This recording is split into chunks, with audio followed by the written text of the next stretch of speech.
व्यावसायिक भूखंड भी है। कॉलोनी में जैसा कि हम जानते हैं कि जो भी होगा हमने बताया था कि नियमानुसार होगा, और उसमें नियम जो रहते हैं, जो भी नगर पालिका अधिनियम है और जो हमारा मध्य प्रदेश शासन के नियम है उस अकॉर्डिंग कॉलोनी काटी जाएगी।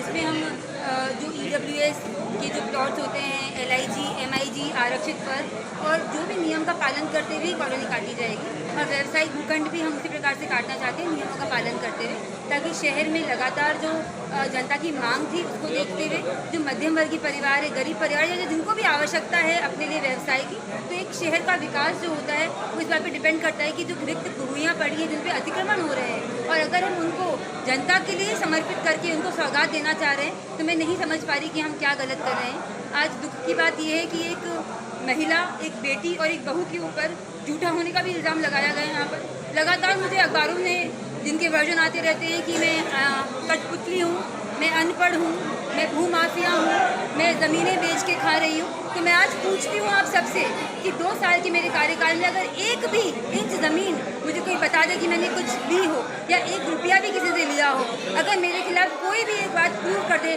तो मैं पद से इस्तीफा दे दूँगी। मैं सच्चे मन से शहर के काम करने आई थी। भगवान की कृपा से मेरे पास ना कोई कमी है, और सबसे बड़ी बात होती है आपका ईमान, धर्म। मैं ईमान और धर्म में बहुत अमीर हूँ। मेरे पास इतना ईमान है और इतना धर्म है कि उस ज्ञान के आगे मैं कभी भी गलत जीवन में ना करूँगी, ना किसी को करने दूँगी। पर अगर लगातार मेरे परिवार पे ये लांछन लगाए जा रहे हैं, एक बहू पे, एक बेटी पे, किस बात, मेरी गलती क्या है? मैं आप सबसे पूछती हूँ कि मेरी गलती क्या है। मुझे अगर अपनी गलती पता होगी तो शायद मैं उसमें अपने आप को सुधार पाऊँगी। मैंने अपनी पूरी कोशिश लगातार 2 साल से कर रही हूँ कि शहर अच्छा चले।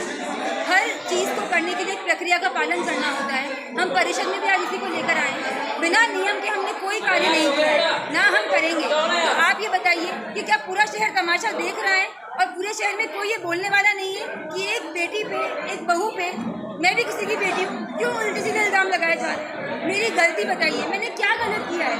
और अगर कोई ऐसे बोल रहा है, ऐसे कोई छाप रहा है, ऐसे कोई लिख रहा है, तो क्या पूरा शहर मौन धारण कर लेगा? क्या मैं अकेले पे लड़ाई लड़ूंगी? ये शहर मेरा नहीं? क्या मैं शहर की बेटी नहीं? मैंने अपने सच्चे मन से यहाँ पर सेवा का कार्य कर रही हूँ। मैडम, परिषद अगली बार भी होगी इसी दिन है।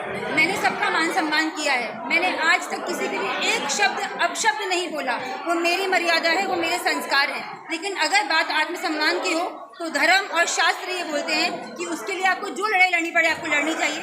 आज मैं आप लोगों को बोल रही हूँ कि जो झूठे इल्ज़ाम मेरे पे लगाए गए हैं, इसकी लड़ाई मैं लड़ूंगी। महिला आयोग, मुख्यमंत्री जी, कलेक्टर सर, विधायक, सांसद, सबको अवगत कराऊंगी कि मेरे खिलाफ अखबारों में जो वर्जन दिए जा रहे हैं वो अगर 1000% गलत हैं, अगर उनमें कोई सत्यता नहीं है, अगर वो खुद सिद्ध नहीं कर पाए, क्योंकि झूठ को वो सिद्ध कर पाएंगे भी नहीं, तो उनको मुझसे माफ़ी मांगनी चाहिए। और अगर ऐसा कुछ वो कर रहे हैं तो उनको अयोग्य जो है पार्षद सिद्ध किया जाना चाहिए। मुझे बताते हैं, क्योंकि मेरी बात समझिए आप, मेरी बात यहाँ पर मेरी हो रही है, मैं अध्यक्ष पद पे हूँ। अगर आप बोलेंगे कि आपके भाई के द्वारा, आपके पिता ससुर जी के द्वारा या आपके पति के द्वारा किसी से कुछ बात की गई है, उन्होंने कब कौन सी बात रिकॉर्ड करके वो क्या कटपीट करके बता रहे हैं मुझे नहीं जानकारी है। पर मैं ये जानती हूँ कि मेरे द्वारा जीवन में ना गलत किया गया है, ना मेरे परिवार के द्वारा गलत किया गया है, और ना कभी किया जाएगा। मैं एक ऐसे परिवार की बेटी हूँ जो राष्ट्रवादी है। मेरे पापा जो भिलवाड़ा में है, उन्होंने मुझे एक ही बात कही थी कि बेटा तू नगर पालिका अध्यक्ष बनने जा रही है ना, बस सरकार का एक पैसा मत खाना, जीवन में सिर्फ अच्छाई से सच्चाई से काम करना।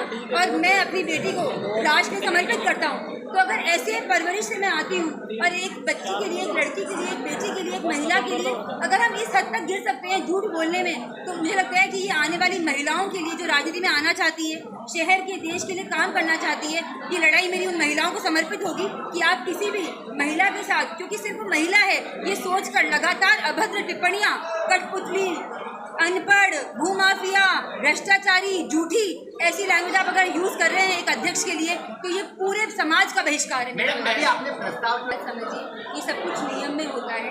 नियम के अंदर रेरा लगेगा। रेरा जो पूरी बनी हुई ऑर्गेनाइजेशन है, उसमें बहुत सारे नियम होते हैं। उसमें EWS, LIG, MIG सारे और आरक्षित वर्ग सबके लिए प्लॉट करते हैं। टेंडर व्यवस्था है, ओपन टेंडर होते हैं, जो चाहे वो पार्टिसिपेट कर सकता है। ड्राइंग डिजाइन बनने के बाद भी परिषद को अवगत कराया जाएगा। मैं अकेले निर्णय नहीं लेती हूँ, परिषद ही निर्णय लेती है। मैंने उनको इसलिए बोला कि आप जिसे होता है तो ये मुद्दापूर्ण बातें कर रहे हैं, वो झूठे इल्जाम, मुद्दापूर्ण। अगर वो पार्षद है तो क्या उनको पता नहीं कि नियम से कॉलोनी कटेगी? मेरे नियम नहीं चलेंगे। नगर पालिका अधिनियम, मध्य प्रदेश शासन के नियम से कॉलोनी कटेगी। वो ऐसी बातें करके परिषद को गुमराह करते हैं, जनता को गुमराह करते हैं। तो इतनी जानकारी क्या एक पार्षद को नहीं होनी चाहिए कि कौन से नियमों के तहत कॉलोनी कटने वाली है? देखिए, मैं अब लगातार हमारी कोशिश रहती है कि सफाई अच्छी रहे। अभी कुछ दिन से सफाई कर्मचारी हड़ताल पे थे क्योंकि जो शासन का निर्देश आया है विनियमित और नियमितीकरण को लेकर। तो इस प्रकार से जब कोई हड़ताल पे बैठता है तो कुछ व्यवस्थाएं बिगड़ जाती हैं। हम पूरी कोशिश कर रहे थे, सीएमओ सर ने पूरी कोशिश करके उनको आज वापस वो काम पे लौटे हैं तो व्यवस्था वापस सुचारू रूप से चलेगी। कर्मचारियों की कमी भी हमारे पास है, अधिकारियों की कमी हमारे पास है। हम सब जानते हैं कि अधिकारी हमारे पास बहुत कम बचे, एचओ नहीं है, आरओ नहीं है, सारे लोग रिटायर हो चुके हैं। 170 कर्मचारी रिटायर हो चुके हैं। जब कर्मचारी नहीं है, बजट नहीं है, ऐसे हालातों में भी हम नगर पालिका को चाहते हैं कि सुचारू रूप से चले। हमारी पूरी मेहनत और कोशिश है, तो कृपा करके आप लोग भी सहयोग प्रदान करें। नगर पालिका हम सबकी है।